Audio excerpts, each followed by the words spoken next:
What's up, Westfield? We're here to talk about ways you can integrate technology into your day-to-day to help you be techie as heck. I'm Kristen Morris. I'm Shelly Knapp.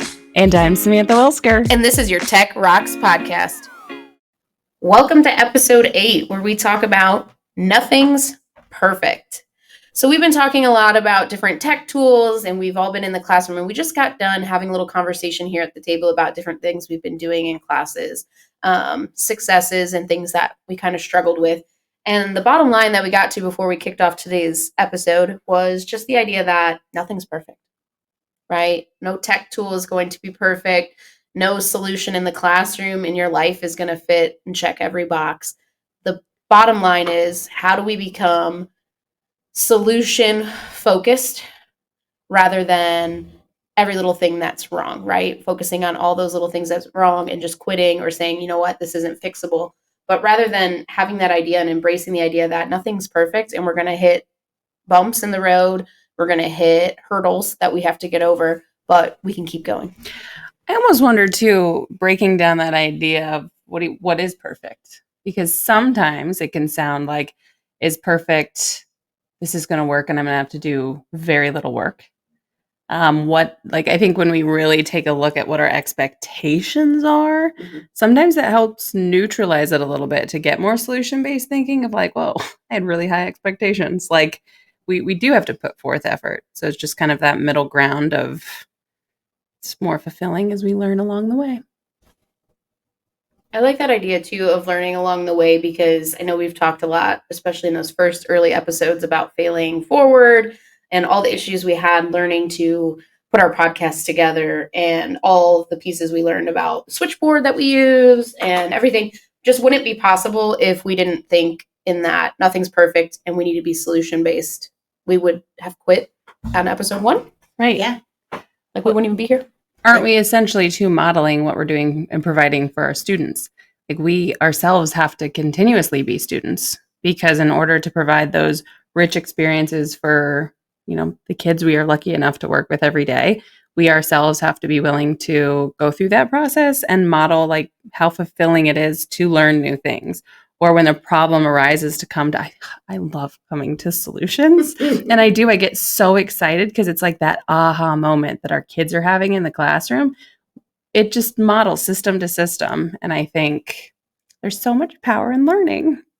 There really is. And I think every solution doesn't have to be the best, or it doesn't have to be the final solution, right? Like how many times do we have Band-Aid solutions that work for right now and we're working to that greater solution? Or like I like to say even about this podcast is I really duct tape it together. I'm not gonna lie. I'm not sure there's another person out here who does podcasts in Canva, but we do. And we tried GarageBand this afternoon a little bit, and we couldn't get where we wanted. But stay tuned, because I'm gonna keep working through that. Canva is definitely not perfect, but if you're listening to our episodes out on YouTube, clearly it's getting the job done. But that doesn't mean that I'm not looking for better solutions down the road or to learn some new tricks. So the idea that nothing's perfect, this podcast isn't perfect, how it's put together and put onto YouTube isn't perfect, but we're continuously learning more about it and becoming, better, quicker.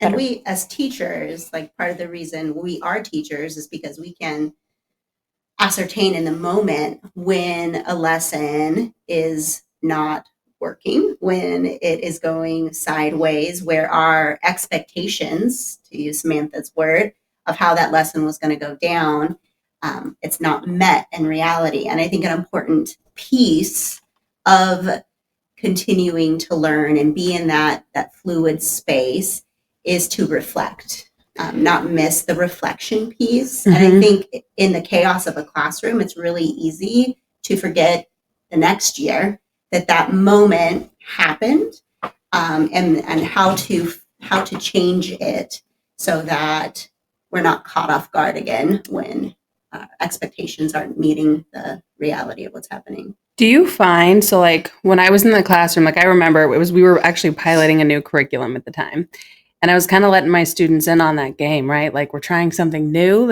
I want your feedback after the lessons.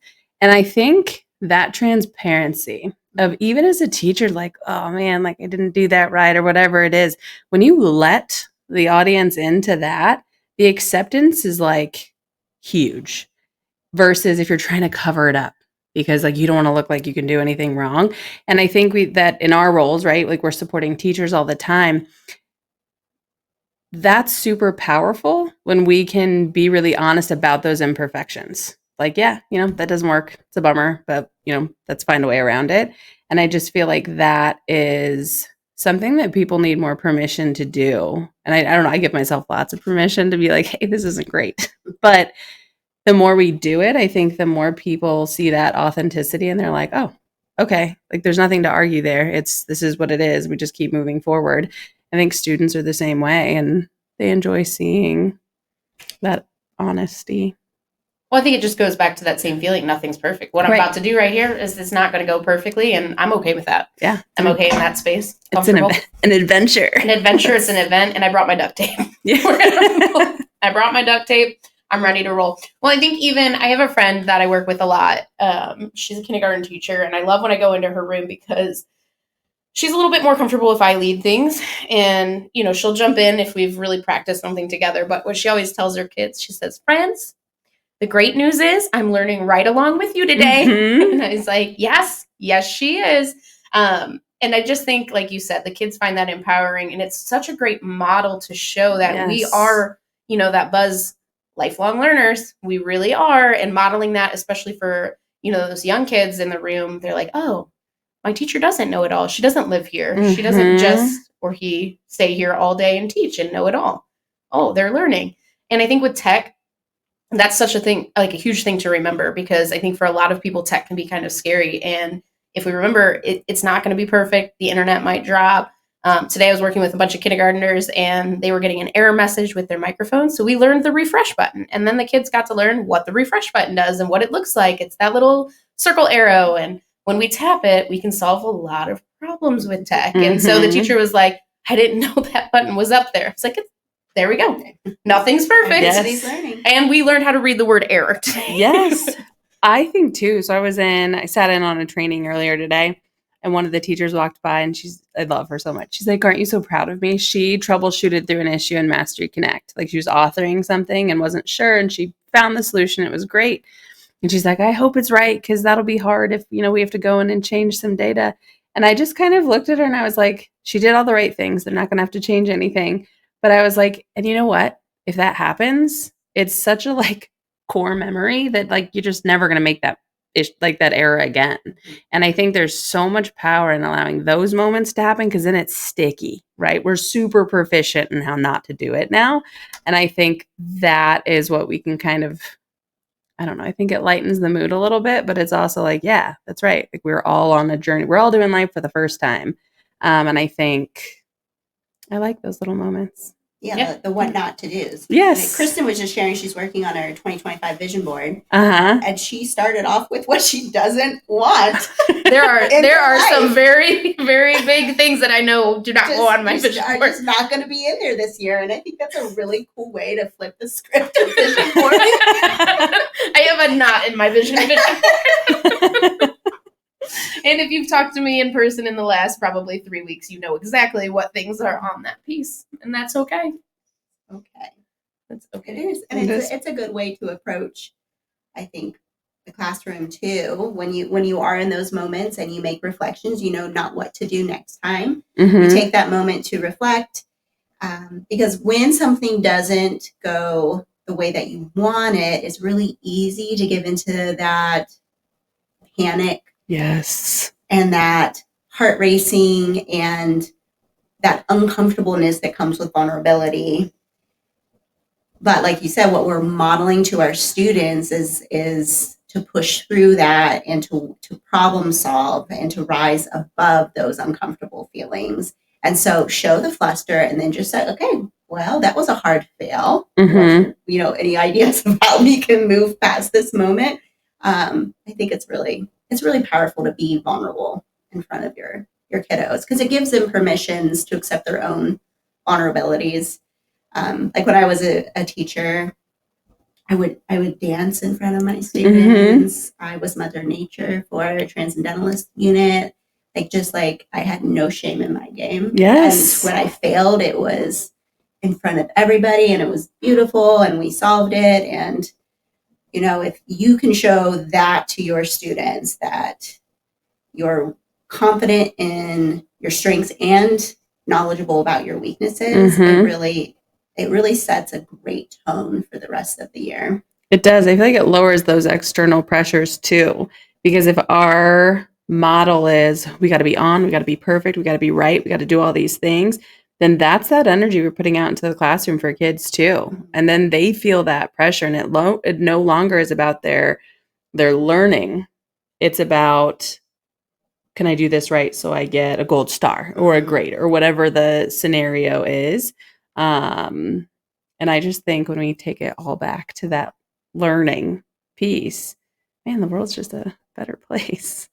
Well, and you don't have that. I mean, how many kids have you come across that are basically shaking? They're so anxious about whatever they're doing because it's not perfect. Yes. Yeah. I remember, so I think this was my first year teaching fourth grade. We're just having a class meeting. Every once in a while we get together and we just talk, right? And so I was kind of saying, like, here's what's upcoming. And this was the very beginning of the year. And I was like, we'll have an assessment on this day. And the kids are like, and I go, whoa. I was like, what just happened? Like a test. And they were just like on it. And I was like, you guys, I was like, let's reframe this. I go, assessments are for me. I go, it is feedback for me. So I know if I'm doing the right thing when I'm instructing, if I need to get better doing this. I said, that's all it is. I said, it helps me know what I need to provide for you as we move forward. I was like, we have got to start rethinking this and like rebranding it for kids of like, it is not some measure of who you are. Mm-hmm. It's just, it's a data point. So I know how to do my job because I'm here to essentially work for you and make sure that you're getting the experience that you need. And I just feel like those are the kinds of conversations that even with adults, we need to have sometimes, right? Like it's, yeah. Yeah, paying attention to the physicality of a student's demeanor in the room can be huge. Because I remember working through, I taught AP Lang, we were working through kind of some hard rhetoric principles, and we're kind of building, and it was like a 2-week like mini unit, and I had scheduled an assessment on like Thursday or Friday, and I could just tell on Monday and Tuesday, like the climate of the room changed. They seemed to talk faster and get more frustrated, and then just on Wednesday, I was just like, guys, how's this assessment making you feel? Like, do we need another day or two to really kind of dig into this before? And they're like, yes. And it was literally like an audible shoulders going down. I was like, you just got to communicate. Like, you just have to be able to tell me that you're not quite getting there, that this feels hard, and how I can help you scaffold it more so that when that assessment comes, it doesn't feel like a measure of who you are. Right. It feels doable. Yes. Yeah. I think too, depending on those opportunities for like quick checks, is that whatever it's going to be, I don't know if you guys ever felt this way, but like sometimes, like obviously we have like state testing, things like that, multiple choice things, but it's like when students have the opportunity to share their voice, that engagement rises. And so often we're in such a hurry because we have to get to the next unit, we have to do X, Y, and Z, that when we simplify it or everything's multiple choice, they're not really getting that opportunity to like be a part of the learning. And even though it takes more time, right? Like it takes more time to read those like short answers or whatever it's going to be, I think it just ends up in the long run, when we go slower, you get more. And I just think letting students participate, that sounds really silly, but I mean, letting them participate in their learning can be profound. And it's not perfect at all. Very messy. Very messy. Yeah. But why? Like, why do we feel like we need a polished project that is exactly right? Like, I know we have rubrics because we need to make sure that they're hitting certain standards or whatnot, but why? I've gone in it, like, I feel like even with like primary, like, oh, the eye doesn't go there when you're gluing it on, like, but like, why? The eye went there for that kid felt that googly eye was going right there. And it's just like, it took me a while to kind of reframe that. Like, that's the beauty in the art. That's the beauty in the learning. That's the beauty in the student voice. And I'm just going to take a minute here to pause for a commercial break and Book Creator does a nice job of student choice and voice. You can use it in your kindergarten classroom all the way to 12th grade, K through 12 tool. All right, sorry about that, guys. But I did Can use... I get on this public service announcement? Get on the public service announcement. Okay, so like if we're talking like moments of reflection, right, for students, for you to get that formative assessment, little data check in the middle. I am doing a PD at the high school on March 17th. I'm going to be floating out student reflection as a form of feedback for students. And Mirror Talk AI is something that Matt Miller kind of pushed out like actually a while ago as being a very cool tool. And I just kind of started to dig into it, but it's so cool because students have guided questions. And you can tailor it to yourself, but it has a little little AI chatbot asking you the questions, and it's verbal response back. So no writing. And then what it does is it holistically gives the teachers a reflection of their reflection. Like it summarizes what the student was reflecting on, and then it does it for the whole class. What was it called? Mirror Talk AI. And so you have a whole class dashboard. Like in general, here's the reflection points of the entire class, and it's all audible. Well, that part is written out, but the students interact with it by talking. They can be on camera or not on camera, but then you can also get individual snapshots of how what the student was grasping. You could use it as an exit ticket for a lesson. But what a way to harness that power of reflection with not a lot of teacher. Like you don't have to go through and read 50 little reflection and try to synthesize all that information yourself. Yeah. I like that. It's cool. But as a student, I also don't have to fill out a paragraph about my reflection of my learning. It's like new. It's their space. They love interacting with technology. It's almost like they're on TikTok talking about their learning. Well, and they get prompted to go different directions because for me as a kid, like write a paragraph about what how your learning went or how to go for you. I don't know, but if I ask somebody a question and I'm getting prompted back with then I can dig deeper in my thinking and I'm not just staring at a blank sheet of paper. Yeah. It's a very cool tool. So that was my PSA for the day. Thanks for letting me hop on. Absolutely. Well, and just with Samantha's talk about student reflection too, I was in a classroom using Book Creator today actually, and it was super messy. Nothing was perfect. We got an error message here or there with audio recordings for the first time, but I knew it was coming because I've used Book Creator enough to know that with our Wi-Fi and Book Creator, sometimes the error pops up. So we learned how to refresh. But I was telling Samantha earlier today, I was like, it was just so awesome because I was sitting with a kid and it was the kid's first time recording themselves with their thinking. They had to explain the drawing that they made and why it was applicable to the weather unit they were learning. And so they had to defend kind of what they had put on paper. And the kid was like, I just hit this button right here and I'm going to hear my voice. Like, yeah, bud, like just tap it. And like he had his headphones on, but once he tapped the little play button, his just whole face lit up. So like, not only am I getting a chance to explain it where I'm 5 years old and writing a paragraph is out of the question to reflect upon what I did and my learning, but here I am hearing my voice and just that leveled up technology. Now, it definitely wasn't perfect. There was kids in the background and there's supply boxes and things like that. But the idea is kids are learning these tools. They're interacting with technology. They're hearing themselves. They're able to explain in ways that they weren't able to do unless like a teacher sat down one-on-one with them. So it was just really cool way for them to. I love that. I just think it's powerful. I think when you hear from them half the time on like their reflection, it typically matches up with whatever your feedback was going to be. And I think that's where it's extra exciting. And then I feel like they're even more receptive when you're like, yes, like same thing. Maybe you have something to add to that, but it's just received as a collaborative conversation versus me telling you what you didn't do. Very cool. Well, I love that episode on Nothing's Perfect. So let's remember that we can go into our lessons. We don't have to be perfect and polished. We don't need to expect the kids to be perfect and polished. It's about the adventure. Love it. Yeah. All right. Well, remember, stay techie as heck.